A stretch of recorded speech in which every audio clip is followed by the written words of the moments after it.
Hello and welcome to my second part of my explosive video using a rook scarer. Here you can see we have a rook scarer, just we haven't taped it to anything this time. What we're going to do is we're going to light it and drop it inside this bottle, like that, and we're going to see what happens. So, you know what to do?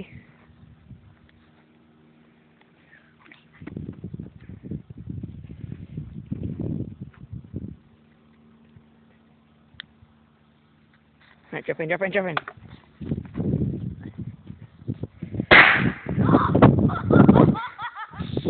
And here you can see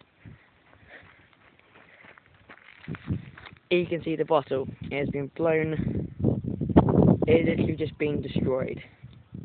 And you can see well, it's down to the bench as well.